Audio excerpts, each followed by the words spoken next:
Երբ կինն ու տղամարդը հանդիպում են, դա ոչ միայն մարմինների հանդիպում է, այլև միկրոբների։ Ինչ է սա նշանակում։ Կնոջ հեշտոցը ունի իր հատուկ էկոհամակարգը, որտեղ գտնվում են մի շարք բակտերիաներ, որոնք պաշտպանում են կնոջ հեշտոցը տարբեր ինֆեկցիաներից։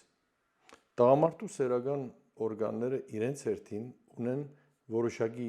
միկրոբներ, որոնք նույնպես պաշտպանողական դեր են կատարում։ Այս երկու միկրոբները, տղամարդու և կնոջ, գտնվում են փոխազդեցության մեջ, նրանք նախ ծանոթանում են իրար հետ, այնուհետև ընկերանում են և գոյատևում են միասին։ Երբ խախտվում է այս միկրոբների հարաբերակցությունը, հիմնականում կանանց մոտ, երբեմն նաև տղամարդկանց մոտ, առաջանում են մի շարք խնդիրներ։